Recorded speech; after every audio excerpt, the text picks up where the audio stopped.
আমি ছেলের সাথে গেছি। এখন আমাদের বিয়ে হয়ে গেছে, কোর্ট ম্যারেজ হয়ে গেছে। এখন আমার আব্বু এখন ভাবে আমার বাসায় আনছে, বলছে যে মাইনা নিব বাসায় আসে। সবাই বাসায় আসার পরে আমার রুমে আটকে রয়েছে। এখন আমার আব্বু ওটা মাইনা নিব। অবশেষে গাজীপুরের শ্রীপুরে আলোচিত কিশোরী ফারিহাকে উদ্ধার করেছে পুলিশ।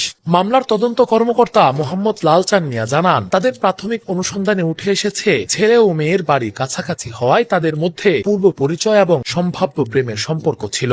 14 এপ্রিল তারা স্বেচ্ছায় পালিয়ে গিয়ে বিয়ে করেছেন বলেও দাবি পুলিশের। গাজীপুরের এই মূল ঘটনা প্রেমজনিত ঘটনা। 1 বছর যাবৎ ইমামের মেয়ের সাথে পাশের এক দোকানদার প্রেম করে যাচ্ছেন। পহেলা বৈশাখকে তারা রোমান্টিক দিন হিসাবে বেছে নিয়ে কোর্ট ম্যারেজ করে। এই ঘটনার সাথে অপহরণের কোনো যোগসূত্র নেই। এটা শুধুমাত্র ইমামের ইগুর কারণে ঘটনাটা এত দূর গড়িয়েছে। বাংলাদেশ থেকে বিশ্বাস নামক শব্দটা বিলুপ্ত হয়ে যাচ্ছে। একটা মসজিদের ইমাম সাহেব মসজিদে বসে তার নিজ কন্যা সন্তানকে নিয়ে এভাবে মিথ্যাচার করে পুরা দেশবাসীকে এভাবে বিভ্রান্তিতে ফেলতে পারে। আসসালামু আলাইকুম। যারা এই মুহূর্তে ভিডিওটি প্লে করেছেন, ভিডিওটা দেখছেন, তাদেরকে অনুরোধ করব দয়া করে পুরো ভিডিওটা সম্পূর্ণ ধৈর্য সহকারে দেখবেন।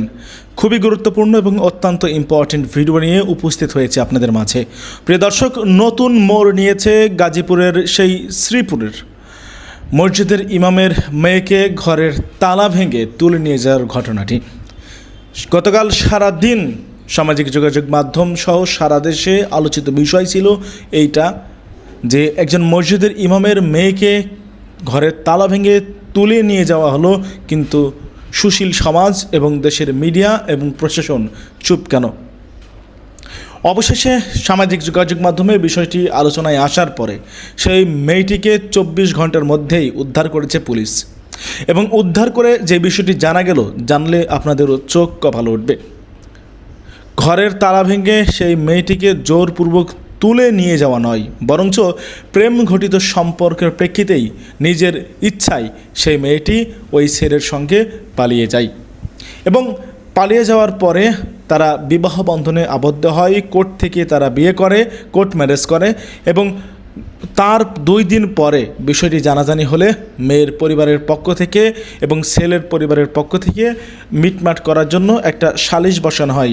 সেই সালিশে মেয়ের বাবা অর্থাৎ এই মসজিদের ইমাম বলে যে ঠিক আছে, যেটা হয়ে গেছে হয়ে গেছে, এখন তার কিছু করার নেই। ছেলে মেয়ে যেহেতু দুজনে বিয়ে করে ফেলেছে পালিয়ে, তাহলে আমরা চাচ্ছি যে পারিবারিকভাবে বিষয়টি মেনে নিয়ে নতুন করে একটা অনুষ্ঠান করে আপনাদের কাছে আমার মেয়ে তুলে দেব।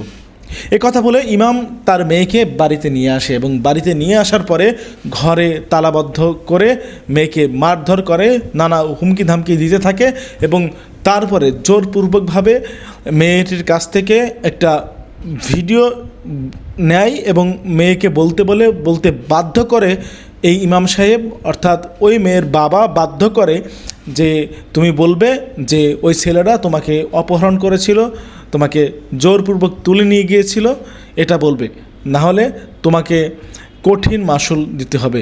হুমকি ধামকি দেখিয়ে মেয়ের কাছ থেকে এরকম ভিডিও নেয়, গ্রহণ করে ইমাম। এবং তারপরে যখন জানতে পারে যেই ছেলের সঙ্গে বিয়ে হচ্ছে সেই ছেলেটি যে তার স্ত্রীকে ঘরে এরকম তালাবদ্ধ করে রাখা হয়েছে, বাড়িতে নিয়ে গিয়ে এই বিয়েটি মানতে নারাজ মেয়ের বাবা অর্থাৎ ইমাম সাহেব, তখনই ছেলে 20-30 জন মানুষ নিয়ে এসে তালা ভেঙে মেয়েটিকে নিয়ে চলে যায়। কিন্তু ঘটনাটি ভিন্ন খাতে প্রবাহিত করার চেষ্টা করেছে ইমাম সাহেব। তিনি রাজনৈতিক ভাবে এটা আসলে অন্য খাতে নিয়ে যাওয়ার চেষ্টা করেছে। এটা নিয়ে এখন নানা আলোচনা সমালোচনা, তীব্র নিন্দা প্রতিবাদের ঝড় চলছে সামাজিক যোগাযোগ মাধ্যমে। চলুন কথা না বাড়িয়ে আমরা দেখে আসি মেয়ে জবানবন্দি দিয়ে কি বলল সেই ইমাম সাহেবের বিরুদ্ধে, তার মেয়ে কি জবানবন্দি দিল, এবং একই সাথে আমরা দেখব যে জোরপূর্বকভাবে কি ভিডিও বার্তা নিয়েছিল, কি ভিডিও নিয়েছিল, কি বলিয়েছিল মেয়েকে দিয়ে। অবশেষে গাজীপুরের শ্রীপুরে আলোচিত কিশোরী ফারিহাকে উদ্ধার করেছে পুলিশ।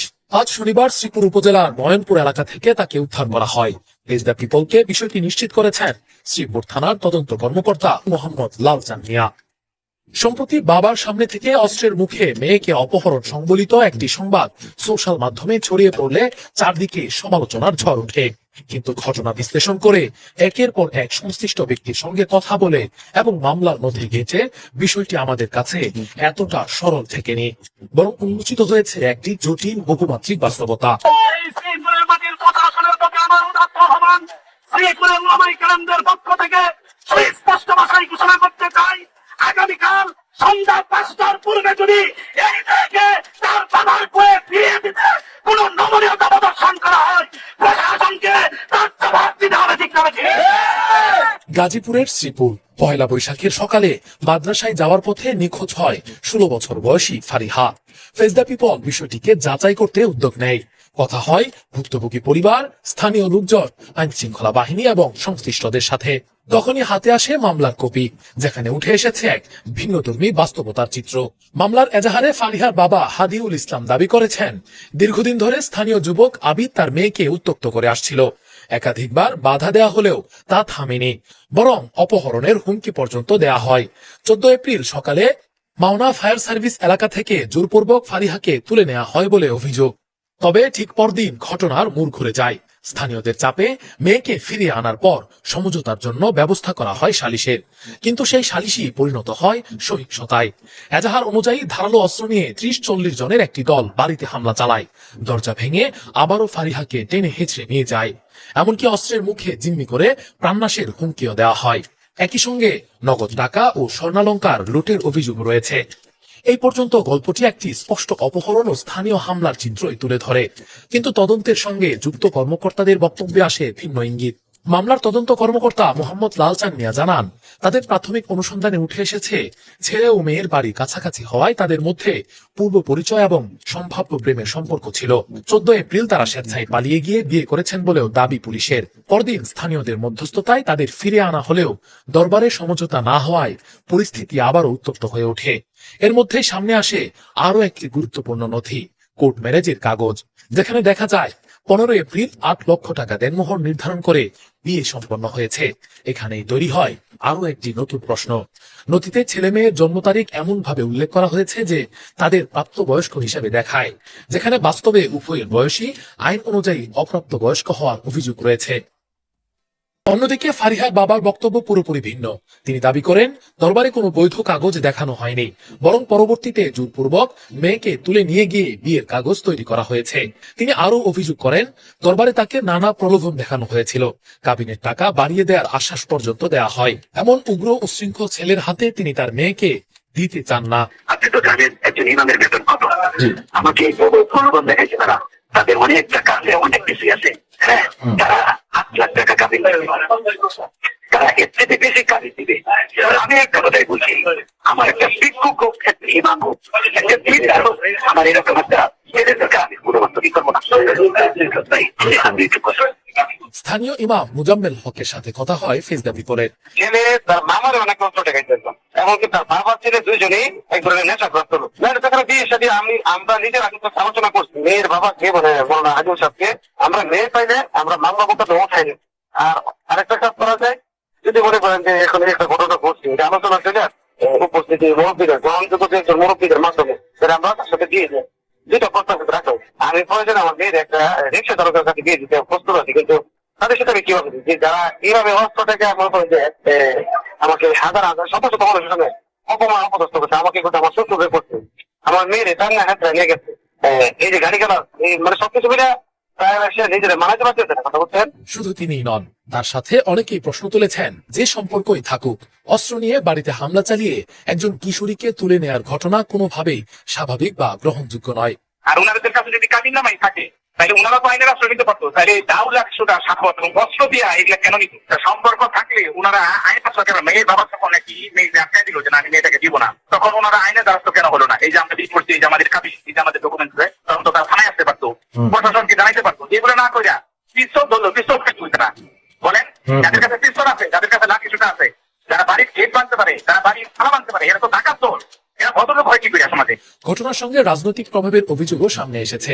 মেয়ের পরিবার দাবি করেছে, রাজনৈতিক পরিচয়ের কারণে তারা প্রত্যাশিত সহায়তা পাচ্ছে না। যদিও এই বিষয়ে প্রশাসনের পক্ষ থেকে জানানো হয়েছে, এখনো পর্যন্ত 7 জনকে গ্রেফতার করা হয় এই মামলায়। এদিকে পুলিশ ইতোমধ্যে একাধিক ব্যক্তিকে গ্রেফতারের পর গতরাতে অভিযান চালিয়ে আজ সকালে ফারিহাকে উদ্ধার করে। প্রশাসন আশাবাদী যে তদন্ত শেষে প্রকৃত কারণ বেরিয়ে আসবে। তদন্ত কর্মকর্তা মোহাম্মদ লালচাঁদ মিয়া ফারিহার প্রাথমিক জবানবন্দিতে উল্লেখ করেন, ফারিহা স্বীকার করেছে এটা একটি প্রেম ঘটিত বিষয়। উভয়ে স্বেচ্ছায় পালিয়ে যায় এবং বিবাহ করে। ফারিহা, বাবার নাম হাদিউল ইসলাম। থাকো কোথায়? মামা ফায়ার সার্ভিসের সামনে। হ্যাঁ বলো তোমার প্রথম থেকে বলো কি হয়েছে। আমি সবাই আমার সাথে গেছি, এখন আমাদের বিয়ে হয়ে গেছে, কোর্ট ম্যারেজ হয়ে গেছে। আচ্ছা এখন আমার আব্বু এখন ভাবে আমার বাসায় আনছে, বলছে যে মাইনা নিক বাসায় আসছে। সবার বাসায় আসার পরে সবার সাথে কথাবার্তা বলছে, তার গার্জিয়ানের সাথে কথা বলছে যে মাইনা নিব। পরে তার আগে চলে গেছে, পরে আমার রুমে আটকে আছে। এখন উনি আমার আর ওনার কাছে দিব না। পরে যেহেতু আমি তার বিয়ে করাবো, ওই লিখে দরজা ভাঙ্গে সবাই নিয়ে দরজা ভাঙ্গে আমার নিয়ে গেছে। এখন আমার আব্বু ওটা মাইনা নিব না, আমি চাই উনি মাইনা নিতে গেল। তবে স্থানীয়দের দাবি, অপ্রাপ্ত বয়স্ক একটি মেয়েকে এমন উগ্র ও বখাটে ছেলের হাতে তুলে না দেওয়ার এখতিয়ার বাবার রয়েছে। তিনি যেহেতু ইমাম সাহেব, সমাজে তার একটি সম্মান রয়েছে। কিন্তু শ্রীপুরের এই ঘটনায় জনমনে দানা বেঁধেছে কয়েকটি প্রশ্ন। এটি কি পরিকল্পিত অপহরণ, নাকি নিছক প্রেম ঘটিত বিষয়? কোর্ট ম্যারেজের নথি কি সত্য, নাকি স্রেফ বানানো বিষয়? আর সবচেয়ে গুরুত্বপূর্ণ, একজন কিশোরীর নিরাপত্তা ও সম্মতির জায়গাটি কোথায়? প্রশ্নগুলো যত জটিল হচ্ছে তত স্পষ্ট হচ্ছে ঘটনাটি শুধু একটি পরিবারের বা ইমাম সাহেবের সম্মানে নয়, বরং আইন, সমাজ এবং বাস্তবতার এক জটিল সংঘাতের প্রতিচ্ছবি। তদন্ত শেষ না হওয়া পর্যন্ত যেহেতু উত্তর মিলবে না, তাই সবাই একটি স্বচ্ছ তদন্তের অপেক্ষায়। গাজীপুরের এই মূল ঘটনা প্রেমজনিত ঘটনা। 1 বছর যাবত ইমামের মেয়ের সাথে পাশের এক দোকানদার প্রেম করে যাচ্ছেন। পহেলা বৈশাখকে তারা রোমান্টিক দিন হিসাবে বেছে নিয়ে কোর্ট ম্যারেজ করে। এই ঘটনার সাথে অপহরণের কোনো যোগসূত্র নেই। এটা শুধুমাত্র ইমামের ইগুর কারণে ঘটনাটা এত দূর গড়িয়েছে। যে কথাটা বললেন আমার মেয়ের সাথে তাদের প্রেম ঘটিত কোনো ঘটনা ছিল কিনা, তার কসম এরকম কোনো ঘটনা ছিল না, কোনো ঘটনা ছিল না। একটা বিষয় চিন্তা করুন, গাজীপুর মাওনার ওই মসজিদের মুসল্লিরা এতদিন কার পিছনে নামাজ পড়েছে যে তাদের ইমাম সাহেব মসজিদে বসে আল্লাহর নামে কসম করে মিথ্যা বলে? ইমাম সাহেবের দুঃখটা আমি বুঝি, কারণ হচ্ছে ইমাম সাহেবের মেয়ে চলে গেছে আরেকজনের হাত ধরে। এটা একটা পারিবারিক বিষয়, যেটা পারিবারিক ভাবে সমাধান করা যায়। সেই পারিবারিক বিষয়টাকে মিথ্যাচার করে রাজনৈতিক ভাবে ঠেলে দিয়েছে। আরেক বেকুব বিরোধী দলীয় নেতা এই বিষয়টাকে মিথ্যাচার করে রাজনৈতিক বিবৃতি দিয়েছে। ওই বেকুবের মাথায় আসে না এটা ফেক একটা জিনিস, যেটা তার ইমেজকে নষ্ট করেছে। গাজীপুরের ঘটনার সাথে অনেক দূর দূর থেকেও রাজনীতির কোনো সম্পর্ক ছিল না, অথচ এই ঘটনাকে রাজনৈতিক রং দেওয়ার চেষ্টা করা হয়েছে। আমি মনে করি ওই ইমামকে মিম্বর থেকে লাত্তি মেরে বিদায় করা উচিত। এই ইমাম অঝরে কাঁদছেন, কারণ তার মেয়েকে নাকি অপহরণ করা হয়েছে। তার কান্না শুনে থমকে গেছে হাজারো মানুষ। ভিডিওটি ছড়িয়ে পড়ে সোশ্যাল মিডিয়ায়। কিন্তু এই গল্পের আরেকটা দিকও আছে, আর সেই দিকটাই আমাদের আবারও ভাবতে বাধ্য করে, আমরা কি খুব সহজে আবেগে ভেসে যাচ্ছি? ঘটনাটি গাজীপুরের। একজন ইমাম অভিযোগ করেন তার মেয়েকে নাকি ছাত্রদলের কিছু ছেলে অপহরণ করেছে। তিনি দাবি করেন দীর্ঘদিন ধরে তার মেয়েকে উত্ত্যক্ত করা হচ্ছিল। 48 ঘন্টা পেরিয়ে গেলেও কোনো খোঁজ খবর নেই। এই বক্তব্যেই শুরু হয় তোলপাড়। সোশ্যাল মিডিয়া হয়ে ওঠে উত্তপ্ত। অভিযোগ পাল্টা অভিযোগ, রাজনৈতিক রং, ক্ষোভ সব মিলিয়ে আগুনে ঘি পড়ে। কিন্তু তদন্তে বেরিয়ে আসে একেবারে ভিন্ন চিত্র। বাস্তবতা হলো, যেই মেয়েকে অপহৃত বলা হচ্ছিল, সেই মেয়ে নিজের ইচ্ছায় নিজের পছন্দের একজন ছেলেকে নিয়ে গত 15 এপ্রিল কোর্টে গিয়ে বিয়ে করেছেন। অর্থাৎ এটা কোনো অপহরণ নয়, এটা ছিল দুইজন প্রাপ্তবয়স্ক মানুষের পারস্পরিক সম্মতিতে বিয়ে। জানা যায় 14 এপ্রিল 2026 সকাল 8টা ফারিহা মাদ্রাসায় যাওয়ার পথে মাওনা ফায়ার সার্ভিস সংলগ্ন এলাকায় আবিদ 21 ও তার সহযোগীরা তাকে জোর করে তুলে নিয়ে যায় বলে অভিযোগ ওঠে। আবিদ দীর্ঘদিন ধরে ফারিহাকে উত্ত্যক্ত করত এবং কুপ্রস্তাব দিত বলে পরিবারের দাবি। স্থানীয়দের চাপে ওই দিনই মেয়েকে উদ্ধার করে বাড়িতে ফিরিয়ে আনা হয়। একই দিন বেলা 11টা বিষয়টি নিয়ে স্থানীয় সালিশ বৈঠক বসে। পরিস্থিতি উত্তপ্ত হয়ে উঠলে আবিদ, সুমিত সহ প্রায় 10 জনের একটি দল এবং আরও 25 থেকে 30 জন অজ্ঞাত ব্যক্তি ধারালো অস্ত্র নিয়ে ইমামের বাড়িতে হামলা চালায়। তারা ঘরের দরজা ভেঙে পরিবারের সদস্যদের জিম্মি করে, মারধর করে এবং নগদ টাকা, স্বর্ণালংকার লুট করে ফারিহাকে দ্বিতীয়বার জোর করে তুলে নিয়ে যায় বলে ইমাম অভিযোগ করেন। হাদিউল ইসলাম শ্রীপুর থানায় 10 জনের নাম উল্লেখ করে মামলা দায়ের করেন। ইমামের কান্নার ভিডিও সোশ্যাল মিডিয়ায় ভাইরাল হয়। ফিল্মি স্টাইলে অপহরণ বলে অনেকে বর্ণনা করেন। 15 এপ্রিল ছেলে আবিদ ও মেয়ে ফারিহা কোর্টে গিয়ে বিয়ে করে নেন বলে পরবর্তীতে জানা যায়। এটি ঘটনার সবচেয়ে বড় টুইস্ট। 18 এপ্রিল শনিবার সকাল পুলিশ এমসি বাজার থেকে ফারিহাকে উদ্ধার করে আদালতে পাঠায়। প্রধান অভিযুক্ত আবিদ এখনো পলাতক। পুলিশ বলছে অভিযান চলছে। এলাকার অনেক প্রতিবেশী নাম প্রকাশে অনিচ্ছুক, জানিয়েছেন এটি মূলত প্রেমের সম্পর্ক। ছেলে মেয়ে একে অপরের সঙ্গে থাকতে চাইলেও দুই পরিবারের মধ্যে কাবিনের পরিমাণ, শর্ত এবং সম্মতি নিয়ে বিরোধ ছিল।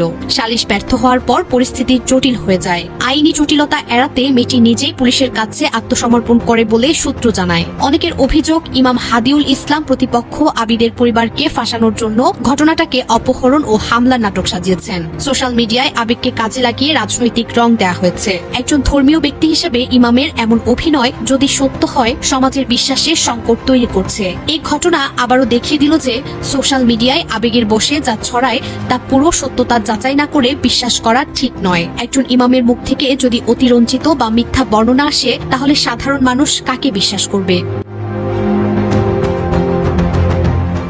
বাংলাদেশ থেকে বিশ্বাস নামক শব্দটা বিলুপ্ত হয়ে যাচ্ছে।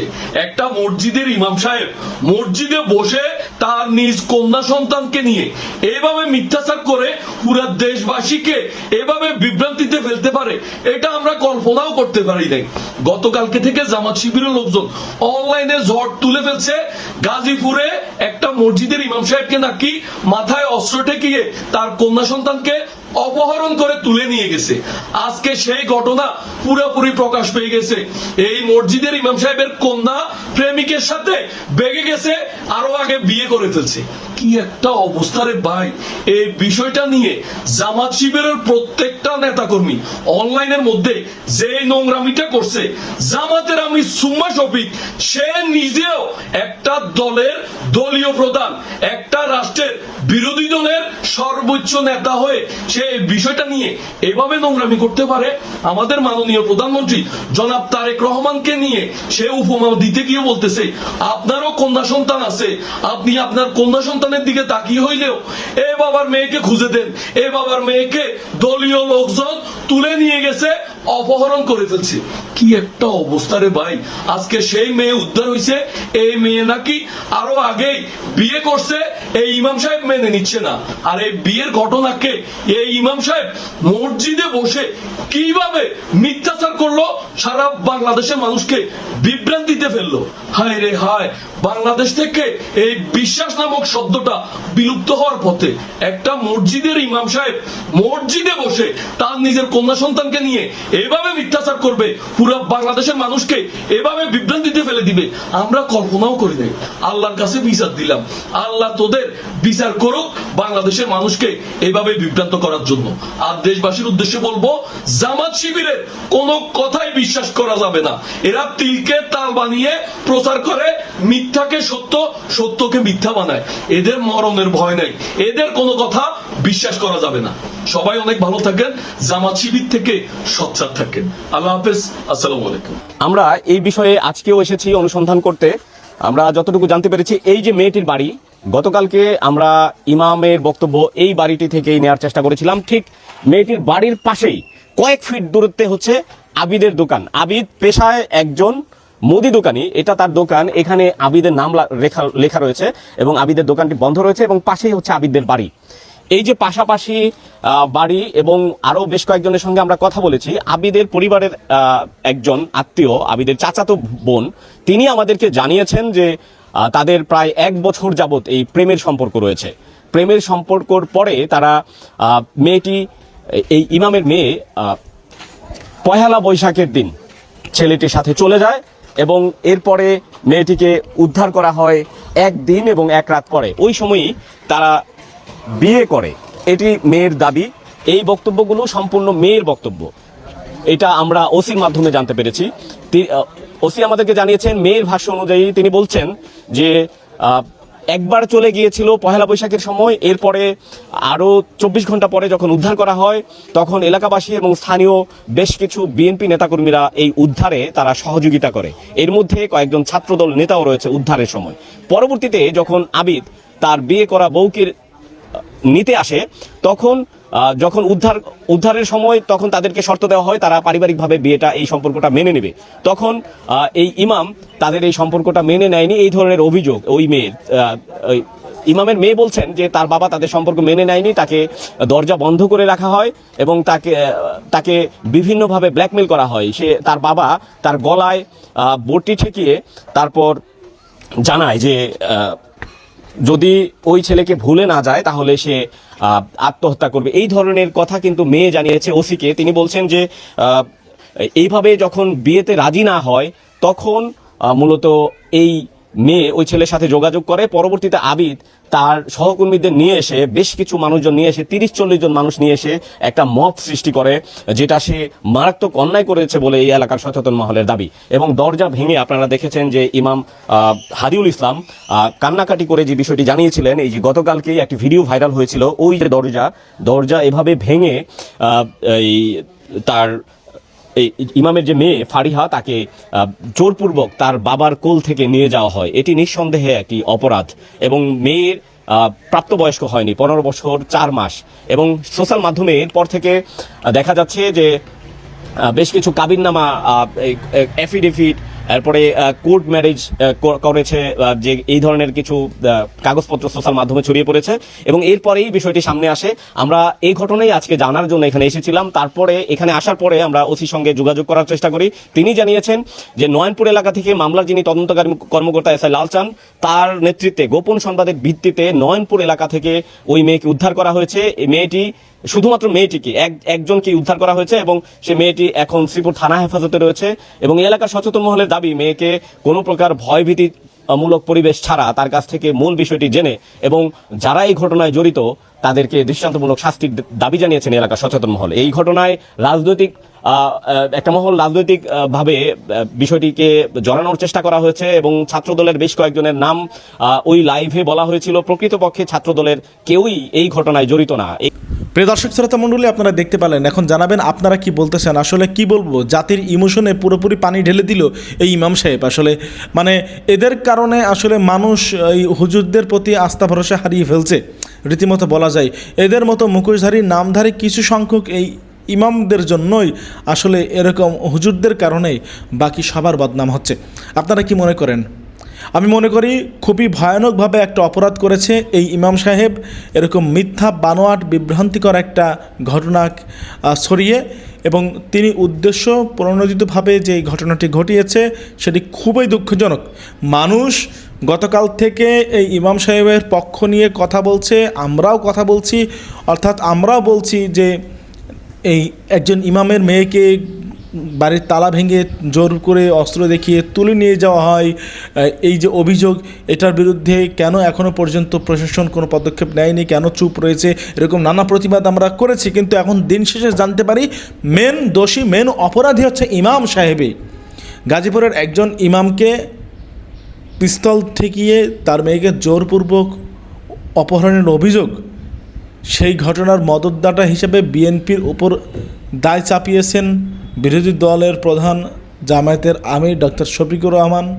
পাশাপাশি এই ঘটনার পরে যখন মেয়েটিকে উদ্ধার করা হয় তখন কিন্তু মেয়েটি জবানবন্দি দেয় যে এই ঘটনাটি ঘটিয়েছে তার বাবা, সম্পূর্ণ মিথ্যা ভিত্তিহীন বক্তব্য রেখেছে, যে অভিযোগগুলো আছে সেগুলোর কোনো সত্যতা নেই, মেয়েটি স্ব ইচ্ছায় নিজের ইচ্ছায় গিয়েছে।